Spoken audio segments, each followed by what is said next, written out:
docteur Denis Mukwege.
Invité à prendre parole le docteur Denis Mukwege, candidat à la présidentielle de 2021.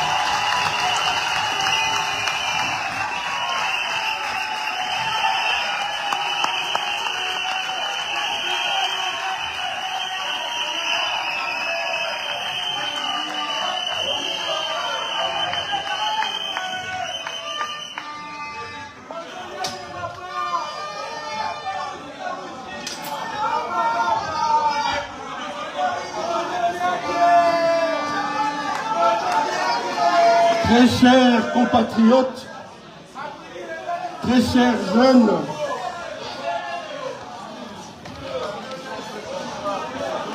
permettez que nous puissions communiquer.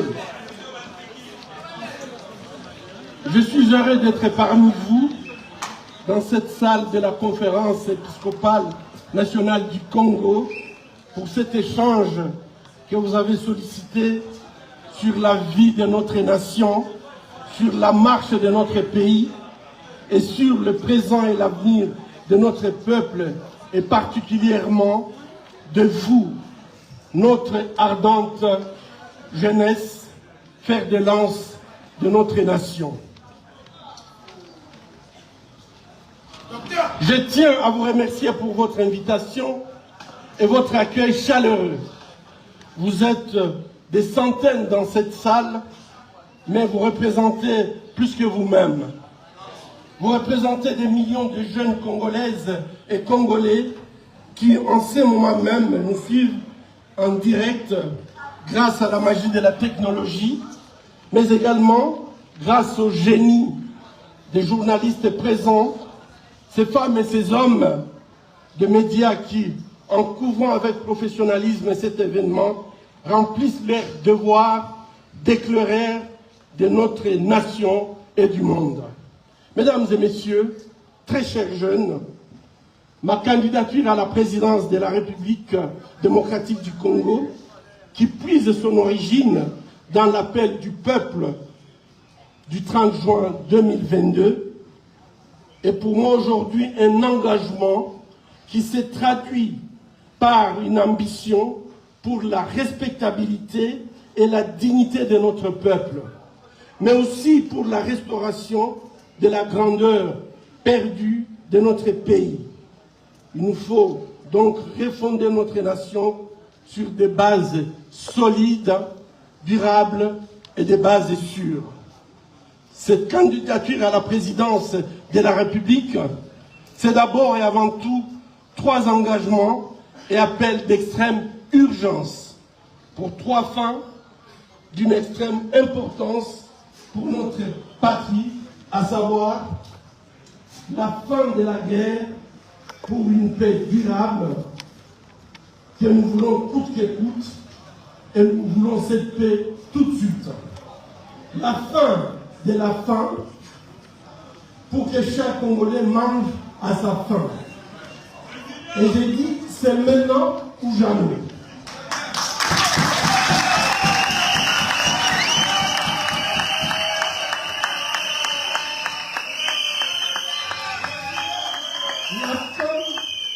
La fin des vices, la fin des antivaleurs, et pour cela, je vous invite à une révolution institutionnelle et éthique rigoureuse.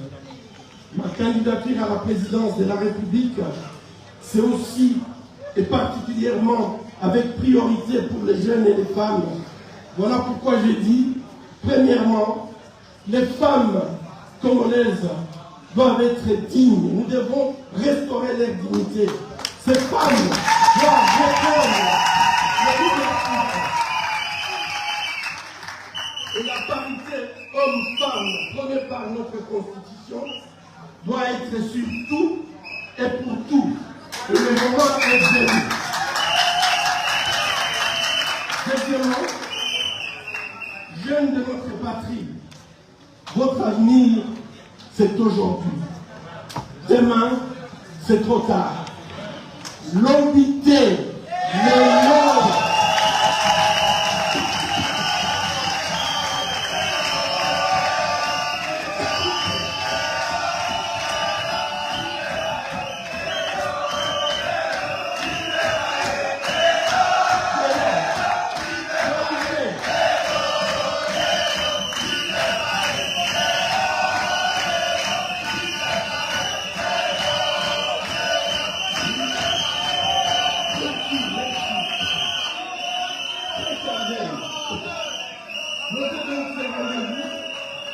le 19 novembre 2023, je dévoilerai mon plan de paix à la nation.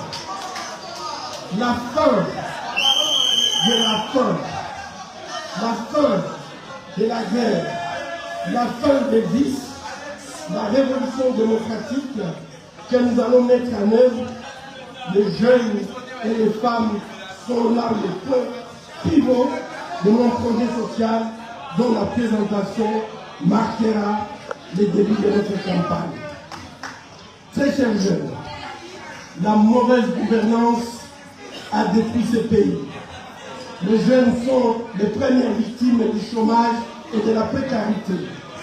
Il n'y a pas de fatalité.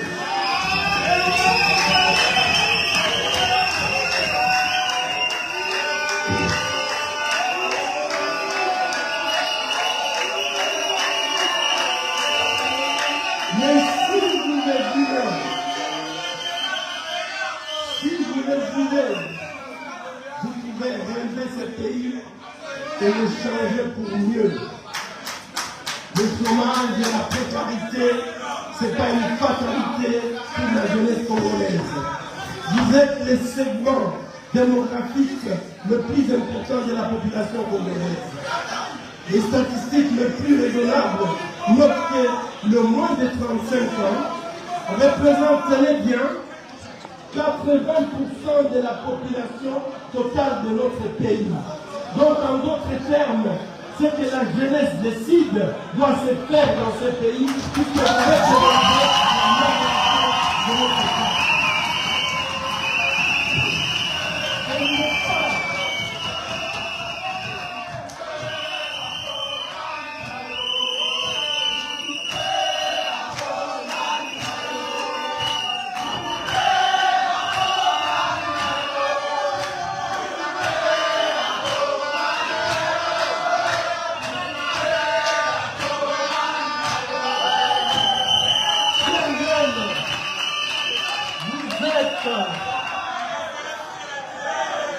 Vous êtes bourrés de talent. Vous avez avec vous des compétences et de la vigueur.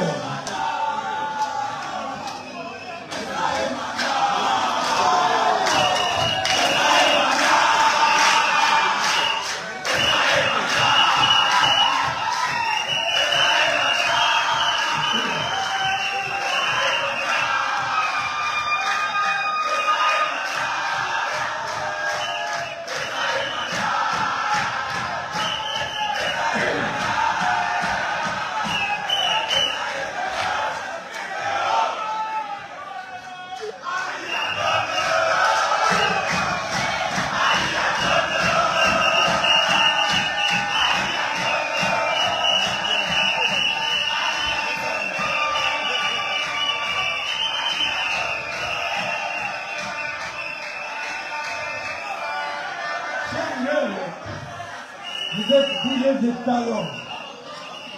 Vous avez avec vous des compétences et de la vigueur. Vous êtes ambitieux. Vous êtes nombreux à prendre part aux activités de suivi Toyokana. Vous êtes très nombreux à prendre part aux activités de suivi et de développement de notre pays. Malheureusement, le travail que vous faites dans le noir n'est soutenu par personne.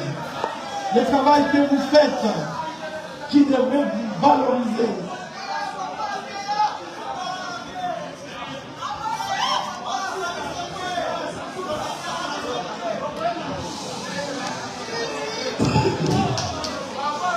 mais malheureusement, sans le soutien du pouvoir public qui aurait permis de booster votre dynamique, vous permettre de créer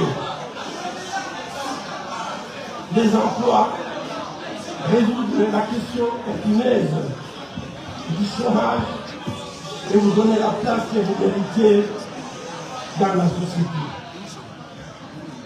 Une part importante de notre jeunesse a parfois la désespérante impression que le régime ne conçoit sa participation à la vie de notre société que dans son instrumentalisation à des fins politiques qui sont souvent base des conflits. La grogne de cette majorité silencieuse est la démission des dirigeants.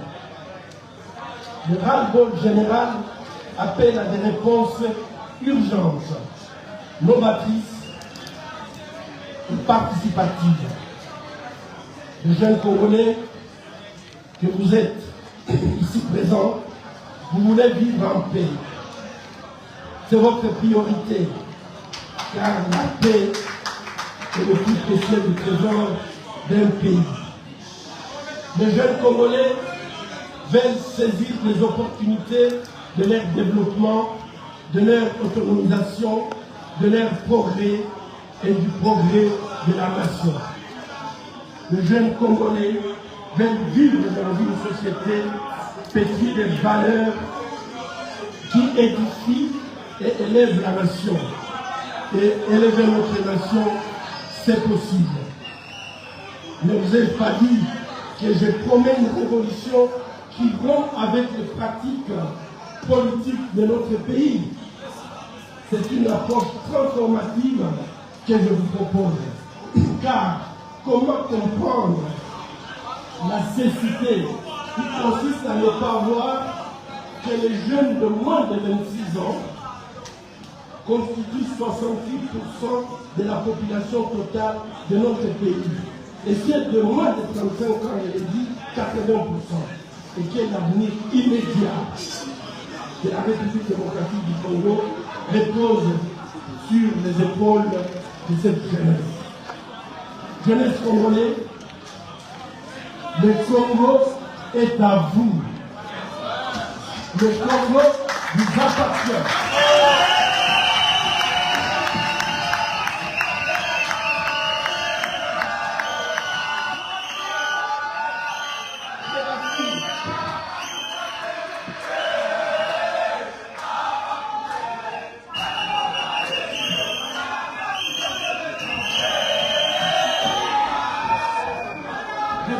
Notre pays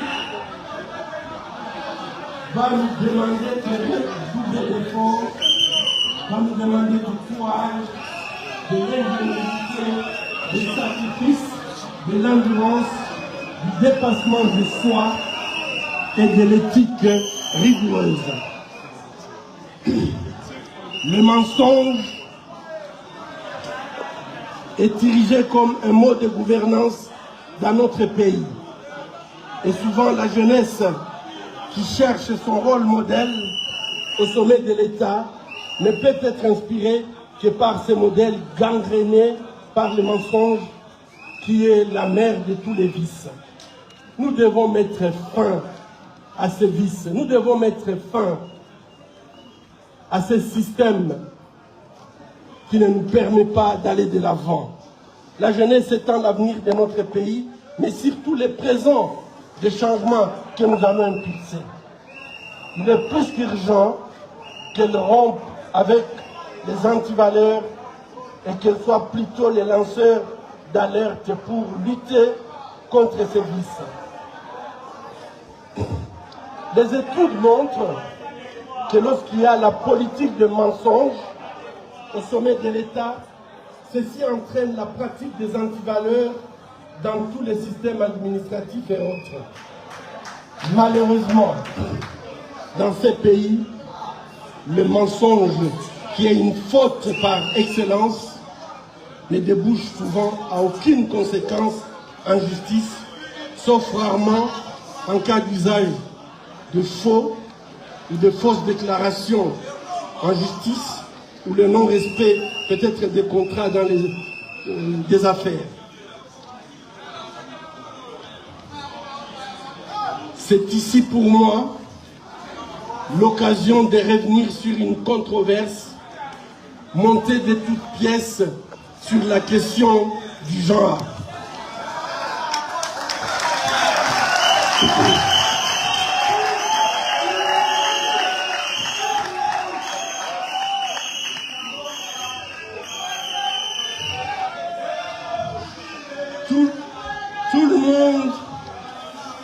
Tout le monde connaît mon combat pour le droit de la femme.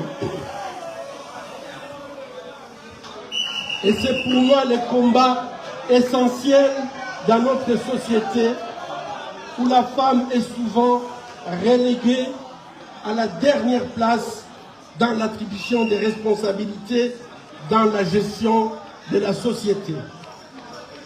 À formation égale et à responsabilité égale, hommes et femmes doivent prétendre au même traitement et à une égalité salariale et une considération similaire.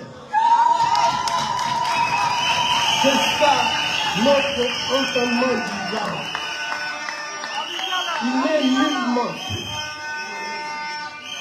Il est donc nullement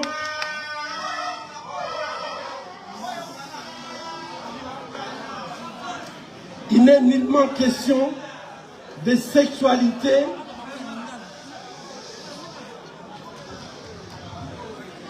il est donc nullement question de sexualité comme l'ont prétendu certains esprits qui ne manquent pas d'occasion pour mentir.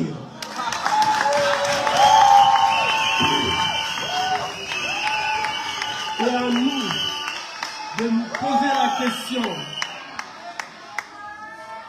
est-ce que d'une mauvaise source peut jaillir de l'eau potable? La réponse est non.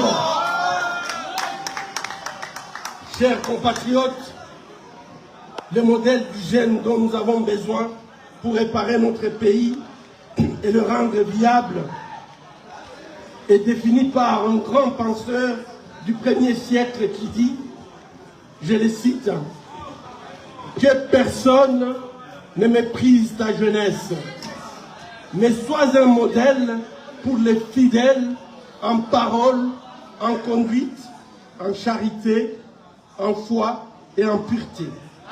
Jusqu'à ce que je vienne, applique-toi à la lecture, à l'exhortation et à l'enseignement. Que personne ne néglige votre jeunesse. » Et ça, vous devez le tenir en tête. Puisque lorsque quelqu'un se permet de négliger votre jeunesse, il vous traite comme si vous ne pouviez pas participer à la construction de notre pays. La jeunesse est comme une plantule qui a besoin de soins avant de donner des fruits. Tout mauvais traitement impactera négativement sa production. De même, la jeunesse a besoin de soins spéciaux tels que l'enseignement, la culture, la lecture, la bonne santé pour pouvoir grandir dans des conditions et donner du bon fruit. Et toutes ces conditions pour une croissance normale de notre jeunesse sont prévues dans notre Constitution, mais malheureusement, notre Constitution n'est pas appliquée à notre jeunesse. Et je vous demande d'aller lire les articles 35, 36, 42, 43 et 45 et 46 de notre Constitution pour vous rendre compte que vous avez plein de droits, mais qu'on ne vous donne pas à exercer tous ces droits. Négliger la jeunesse consiste à la priver d'une bonne éducation, d'une culture, l'exposer à des drogues dures, l'ivrognerie, la débauche et surtout au mensonge. Tout cela corrompt et produit une jeunesse sans boussole, une jeunesse perdue qui ne pourra donner du bon fruit. La société doit donc veiller au grain, porter une attention particulière à la jeunesse et pouvoir lui donner le moyen nécessaire pour croître à l'abri des facteurs destructeurs. La jeunesse doit donc être protégée, entretenue, soignée, éduquée dans un contexte qui permet son développement intégral. C'est grâce à cela qu'il pourra véritablement jouer son rôle dans la gestion de la société. Ces penseurs recommandent aux jeunes d'être un modèle pour la société, un modèle dans la parole. Chère jeunesse, votre manière de vous exprimer doit refléter votre intérieur sain, votre respect des autres. Même jeune, vous pouvez parler avec sagesse et douceur. Ceci vous rapproche des gens qui veulent vous écouter et surtout, au lieu de vous mépriser, ils vous respectent et vous soutiennent dans vos projets. Des insultes, des insanités sont devenues monnaie courante dans le langage des jeunes. Une manière de communiquer qui tout simplement vous éloigne de vos interlocuteurs. Et aujourd'hui, j'insiste sur notre façon de parler. Notre parole doit être une parole qui doit permettre à ce que la jeunesse, quand elle parle, que tout le monde ait envie de vous écouter. Si vous commencez par les insultes, personne ne pourra vous écouter, même si vous avez raison.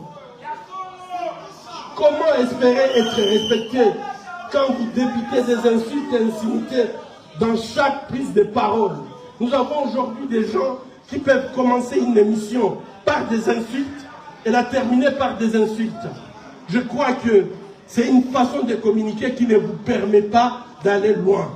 Un jeune instruit, patriote, qui a bénéficié des avantages que donne la Constitution, devrait prononcer plutôt des paroles de sagesse et donner des conseils et des orientations qui aideraient les autres jeunes dans l'édification de notre pays. Le deuxième point, c'est vous devez être des modèles en conduite. Votre conduite doit être irréprochable. Dans vos actes, vous devez faire la différence. Même si tout le monde fraude, restez intègre.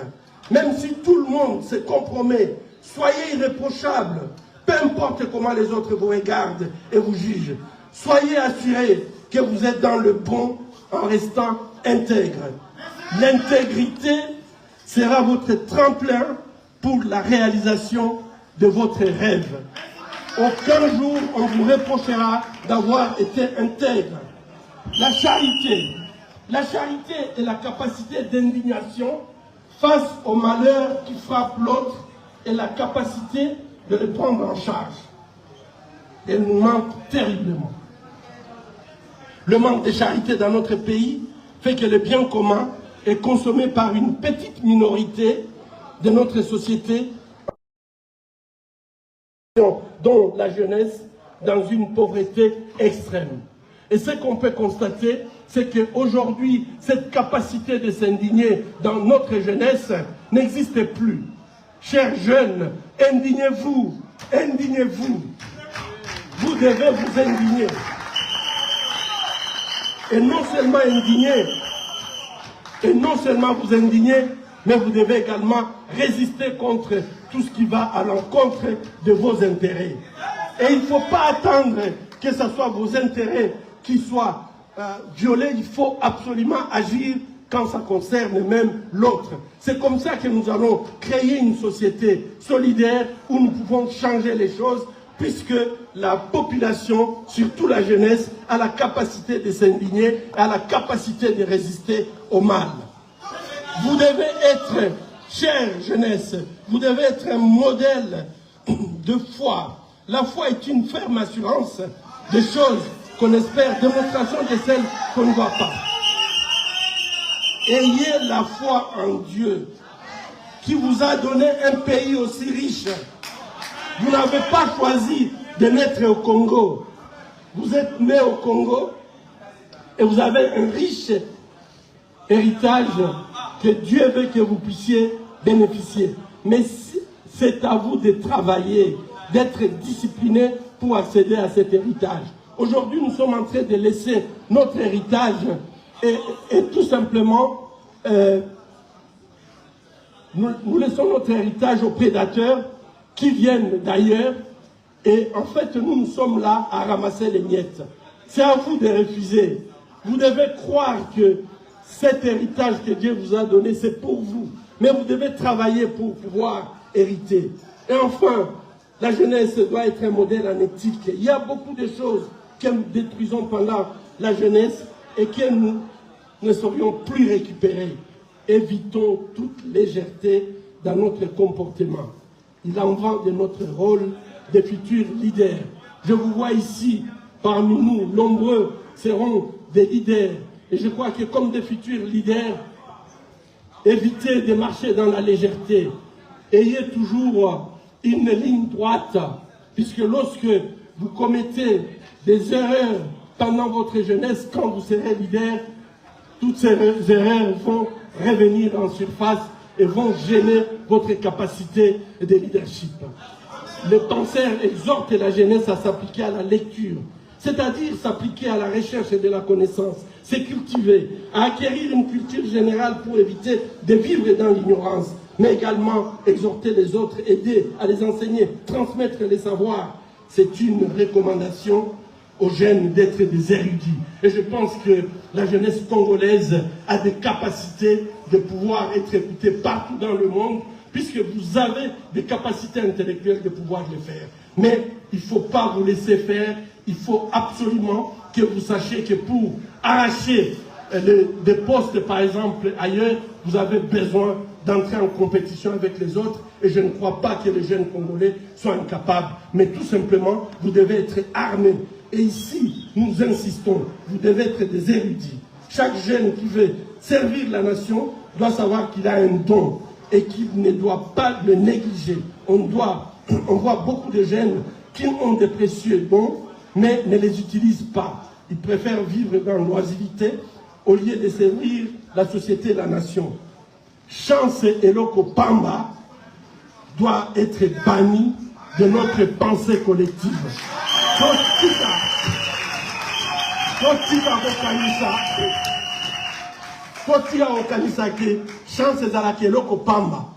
Il faut travailler pour gagner sa vie. Il faut se battre. Il faut être compétitif. Faut quand on a 500 personnes, là, peut-être chance et mais nous tous, pour vivre, nous avons besoin de travailler et d'être disciplinés. Chance et l'autre des raté. C'est le travail bien fait qui élève et pas la passivité. Le même penseur recommande à la jeunesse de fuir les passions et de rechercher la justice, la paix. C'est lorsque nous sommes un modèle dans la parole, dans la conduite, dans la charité, la foi, que nous cherchons la connaissance, que nous utilisons nos dons pour l'intérêt collectif de la société, que nous pratiquons la justice et que nous donnons la paix aux autres, que nous devenons alors de véritables réparateurs de la nation, des gestionnaires d'un pays en péril.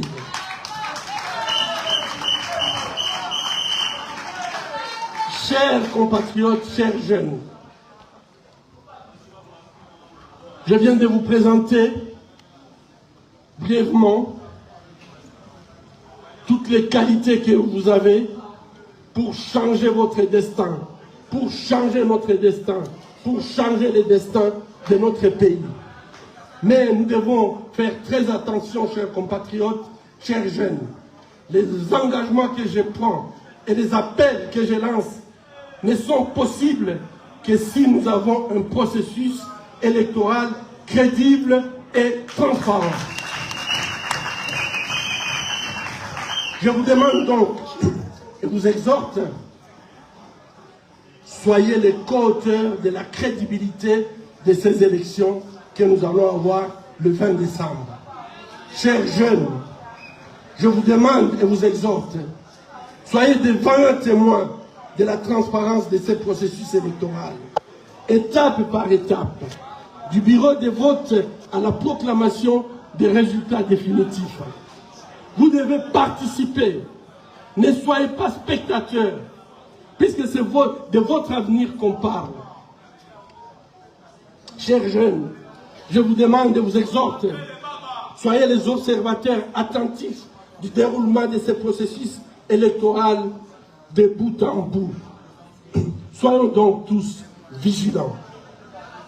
Notre destin commun en dépend.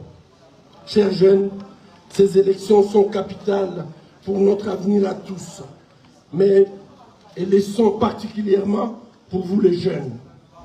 Toute fraude électorale, tout trafic ou manipulation des résultats doit être considéré comme un crime contre la volonté de notre peuple, un détournement inacceptable de notre destin collectif. Très chers jeunes, sensibilisez d'autres jeunes à ne pas commettre l'erreur de s'abstenir d'aller voter. Sensibilisez d'autres jeunes à ne pas céder à la manipulation. Votre conscience n'est pas à vendre. Vous n'êtes pas une main tendue à l'aumône des politiciens. Vous n'êtes pas une soif de bière. Vous n'êtes pas une soif de bière à s'ouvrir lors de la campagne électorale. Vous êtes une conscience civique à nourrir par des idées et des projets concrets de redressement et de développement de notre patrie. Chers jeunes, vous êtes une soif patriotique à s'ouvrir par la fin de la guerre, la fin de la faim et la fin des vices. Chers jeunes, qu'on ne vous dise plus que vous êtes l'avenir de ces pays. Laissez-moi vous dire que vous êtes le présent de ces pays.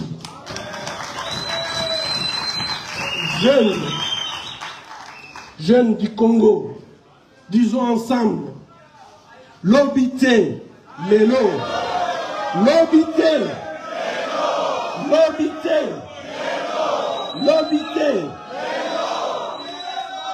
Je vous remercie.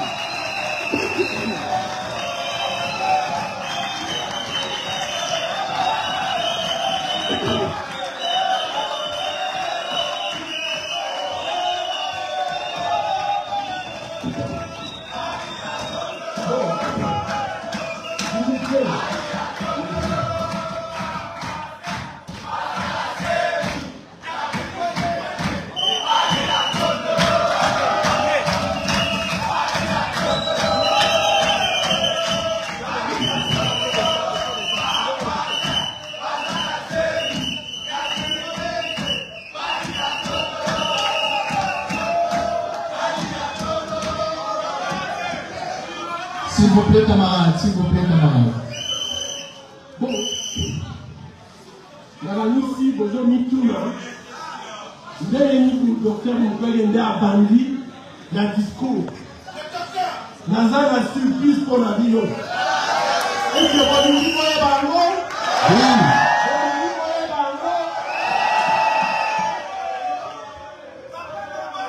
En effet, là, on a à mon côté.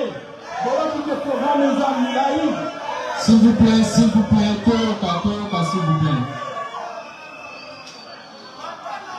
Toyoka docteur, s'il vous plaît.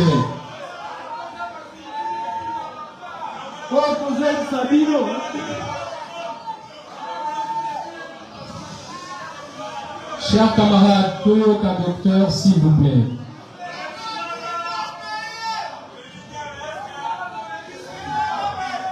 Donc, dans la ministre, nous avons mon côté. Nous avons toute l'union sur le programme de la zone. C'est pour ça que pour conduire ce projet de réformation de notre pays, on a besoin de chacun de nous ici présents. De nombreuses et de nombreux compatriotes se sont joints à nous et nous voulons les remercier sincèrement. Ils porteront notre campagne électorale à bras les corps. Avec eux, concrétisons nos idées pour ce grand pays. Le moment donc est venu, ils vous seront présentés. Mais déjà aujourd'hui, je voudrais vous présenter celui qui sera le capitaine de notre navire de campagne.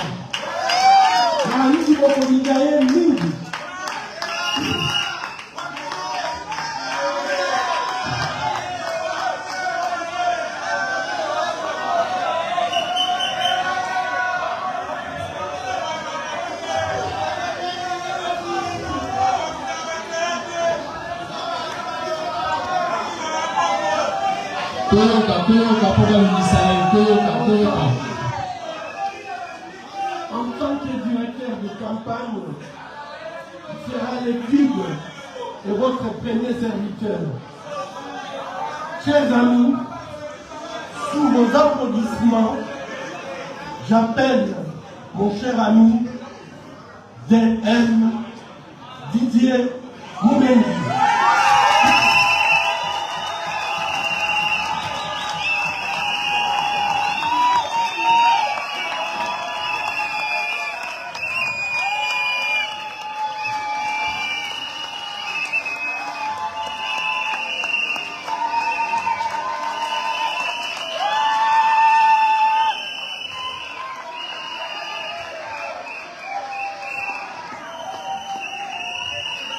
Didier Moumengi. Na Denis Mukwege.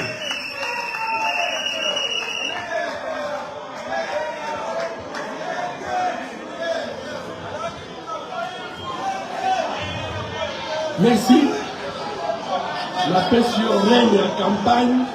Oye service ndenge ni conduire campagne pour na éviter aussi déjà. Merci.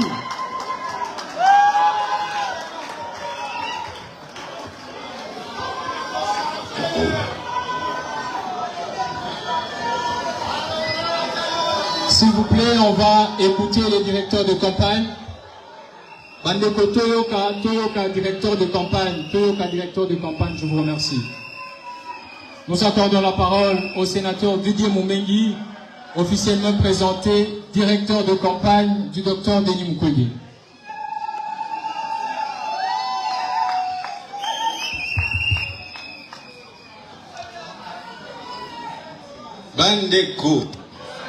Bandeko ya bolingo.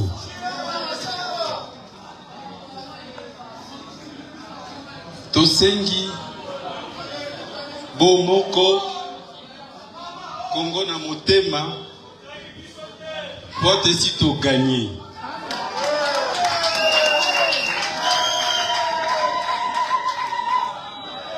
Oyo kangai na bete la bino lisolo.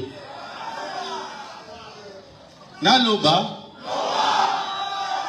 Na bimisa. Na panza.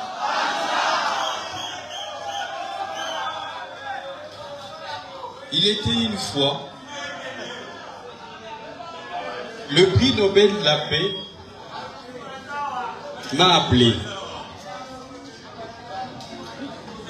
Toyokana. Le prix Nobel de la paix m'appelle. Il me dit en lingala s'il vous plaît. Ndeko. Nazana posa tosala lisanga ya banganga mayele.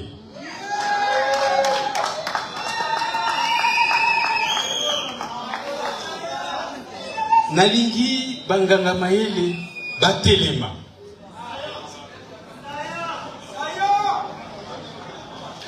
Ngana yanoli boyi. J'ai une condition et une seule.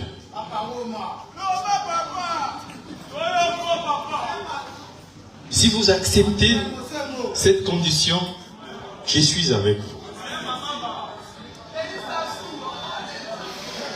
Cette condition, c'est une histoire. Notre pays, jeune, écoutez-moi bien, notre pays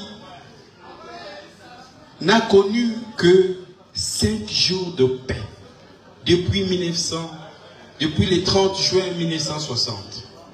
5 jours de paix seulement. Le 5 juillet,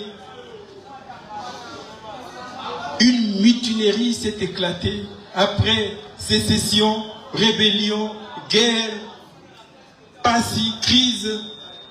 Jusqu'aujourd'hui, nous sommes en guerre.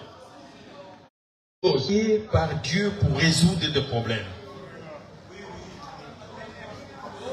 Nous sommes des espèces vivantes pour résoudre des problèmes. Lorsque ces problèmes sont résolus, c'est le développement. Lorsque vous êtes incapable de résoudre vos problèmes, c'est le sous-développement. Depuis le 5 juillet 1960, nous n'avons plus jamais connu de paix jusqu'à aujourd'hui. Et j'ai dit au docteur, ma condition,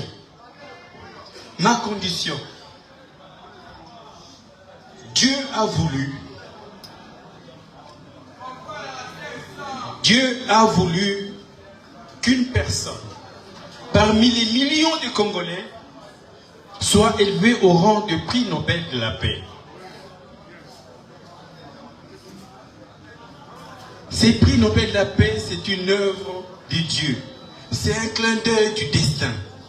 Et je lui ai dit, docteur, ma condition, c'est que vous convertissiez ces prix Nobel de la paix en paix réelle et concrète pour notre peuple.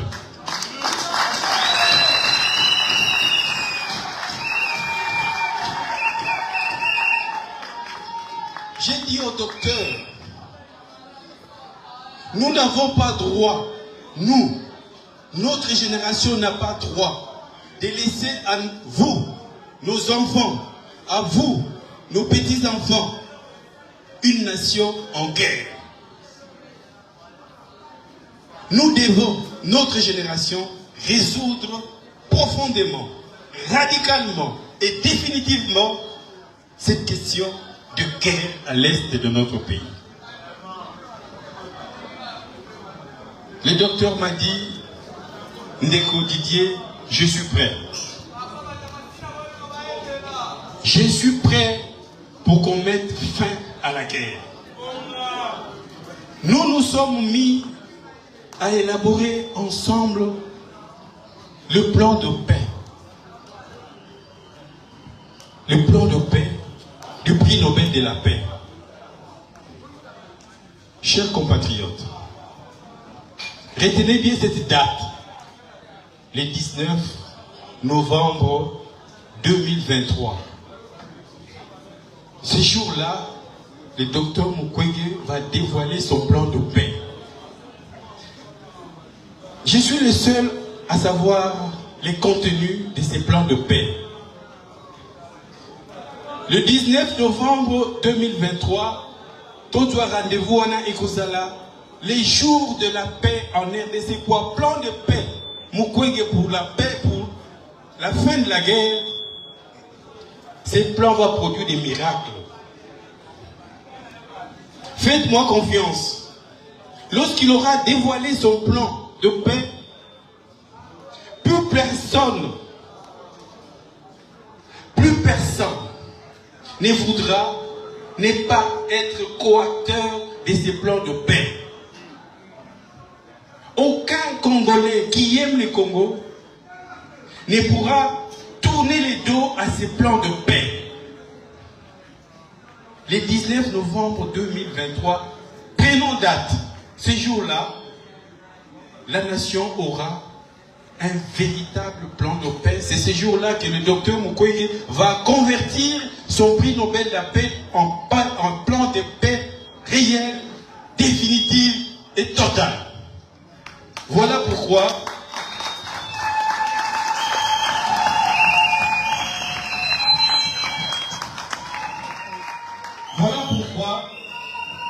j'ai accepté d'être avec le docteur Mukwege.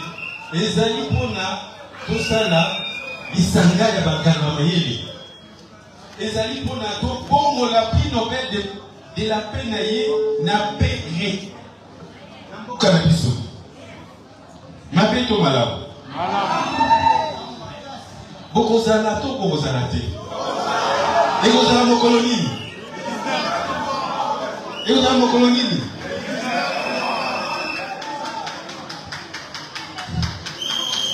Alors, le 17 novembre, Tokoloba biso nyonso, et si tu gagnes? Et si?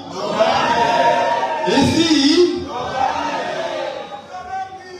Nalobi, to ganga, pour histoire où le biso tokokoma, à partir du 19 novembre, et bandi musika, toza ba bantu, koko na biso ya yambo, auta na Égypte, na Thèbes, aleki na Nubie, akatisi na Pata, aleki na Merowe, akei na Ishango, akei na Abi, ti totongisi Congo. Alors, nasengi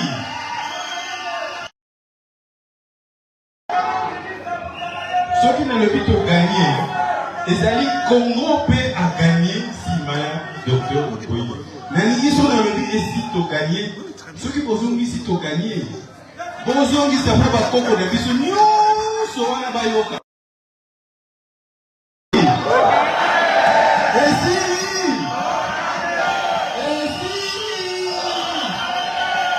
Merci beaucoup.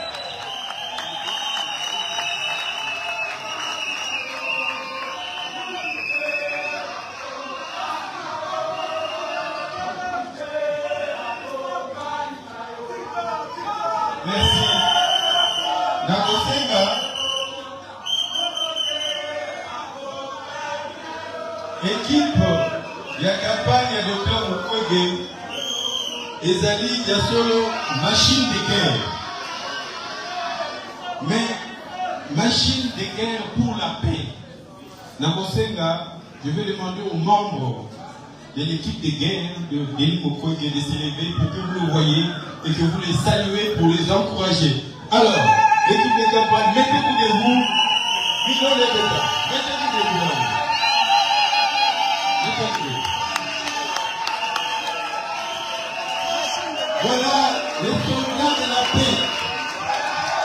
Les soldats de Denis Mukwege. On prépare les soldats de la paix, les soldats de Denis Mukwege. Merci beaucoup.